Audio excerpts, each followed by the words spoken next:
kitab Bidayatul Hidayah, qala musannif rahimahullah taala, faslun fi adabil istiqadhi minan naum. Adab seorang bangun tidur. Karena beliau akan menyebutkan setiap adab dan amalan dari semenjak bangun tidur sampai kita tidur lagi.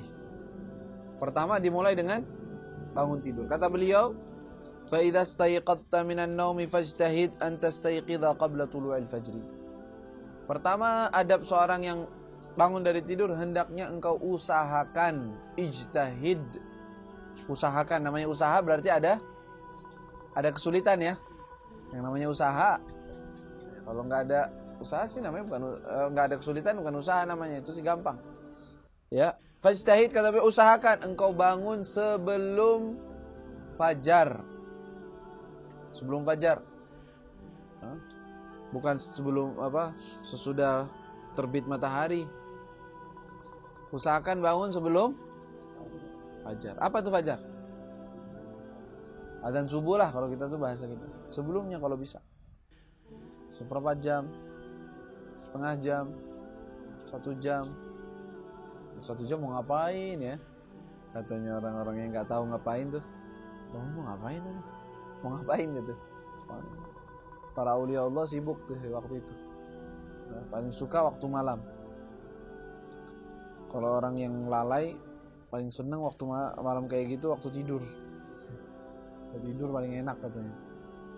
Tapi alhamdulillah mereka nggak bangun sebelum subuh. Bang, usahakan. Belajar dari sekarang, kita belajar lawan nafsu.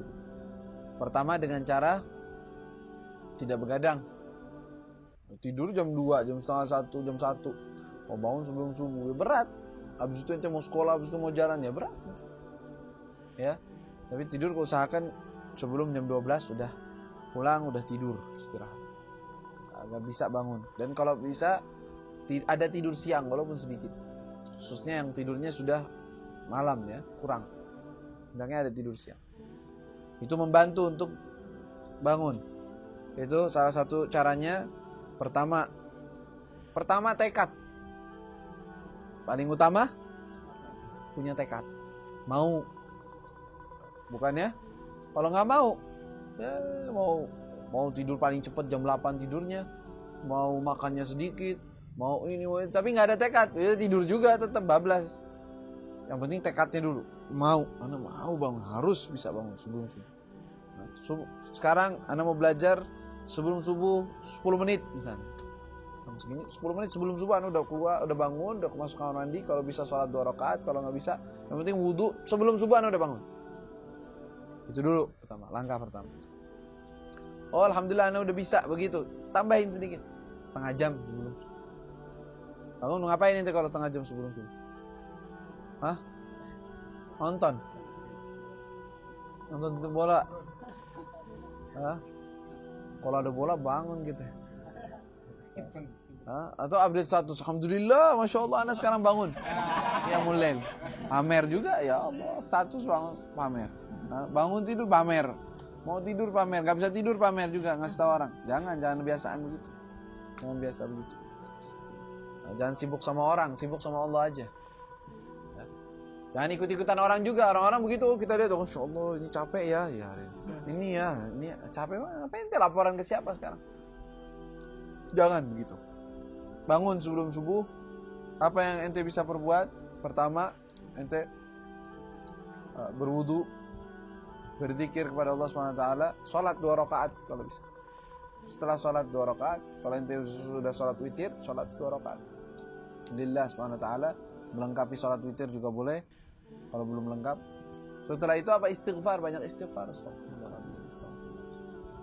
Banyak. Itu. Kalau ente punya semangat dan bisa membaca lancar, khususnya baca zikirnya, ada wiridnya tuh. Kalau dalam kitab Khulasatul Madad ada. Ya. Kalau di pesantren wajib bangun sebelum subuh. Wajib. Kalau di rumah nggak ada yang wajibin ya. Coba mau cari sekarang orang tua zaman sekarang yang mewajibkan anaknya qiyamul lail. Mana itu orang? Udah jarang sekali. Wajib sekolah iya. Bolos sekali, dimarahin. Coba kita jadi orang tua yang mewajibkan anaknya qiyamul lail. Sholat subuh, harus sholat subuh di musola, di masjid. Luar biasa itu. Itu jadi apa? Jadi klasik gitu. Ya, zaman kita tuh.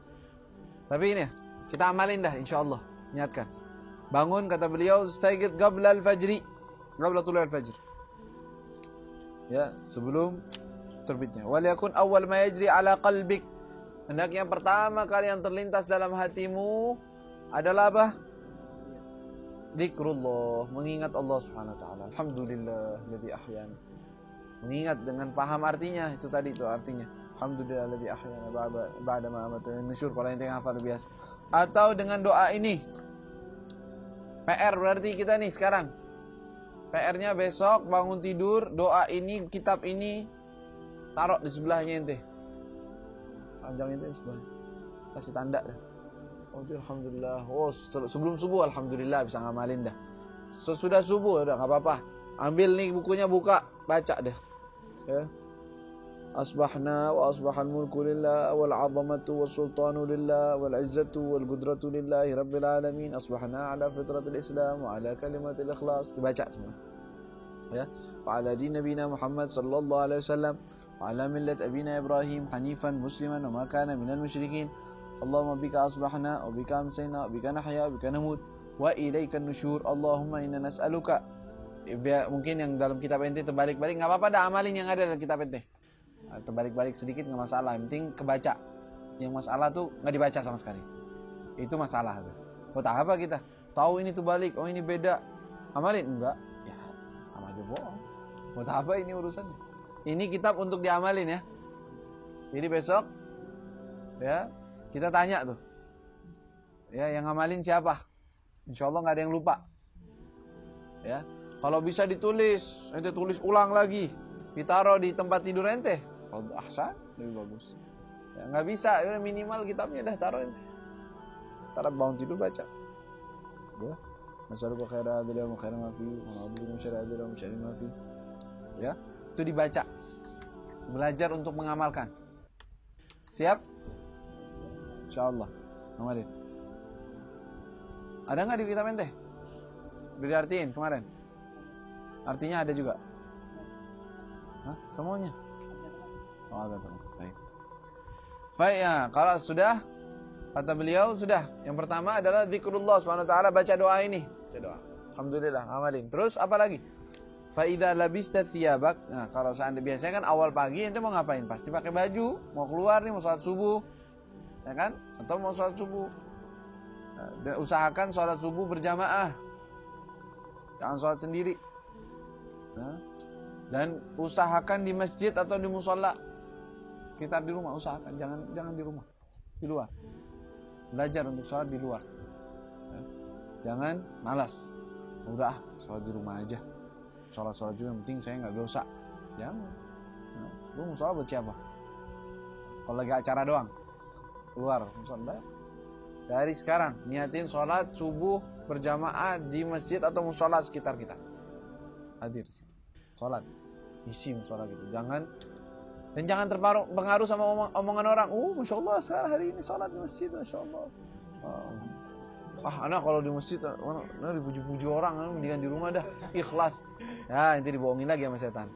Jangan, biarin orang muji, nggak muji, menghina, nggak menghina. Ente sholat, ini aturan anak begini sekarang. Udah, anak wajibkan terhadap diri anak lazimkan diri anak sholat di masjid, sholat di musola, berjamaah biar dapat fadilah berjamaah. Kecuali ente ma'dzur, misalnya, ya bangunnya agak kesiangan, tapi nggak sempet dapat jamaah di rumah, atau orang tua ente mau sholat di rumah nggak ada yang menemani. Mau diminta ditemani agar sholat berjamaah, ya sudah. Dan ente nggak bisa gabungin antara sholat subuh di masjid dengan sholat diulang lagi di rumah. Sudah ente sholat. Tapi itu dia jadikan nomor kedua, ketiga, keempat, kelima nanti. Tapi yang pertama sholat di masjid. Bisa? Berat gak? Insya Allah nggak berat. Kalau ada niat nggak berat. Ya. Siapan. Subuh siapin, bangun, wudu langsung siap ke masjid, sholat di masjid. Nanti ada derajat lain yang lebih lagi, duduk setelah sholat subuh, baca zikir, wirid sampai isyraq. Nah, ini lebih berat ini. Subuh suruh duduk lagi, musola udah tutup, udah apa, wah repot kalau udah masjidnya, apalagi masjidnya sekarang tutup, udah nggak ada orang i'tikaf, nggak ada yang duduk, nggak ada yang baca Quran, ya. Kecuali di Al-Hawi. Di Al-Hawi paling enak sebenarnya.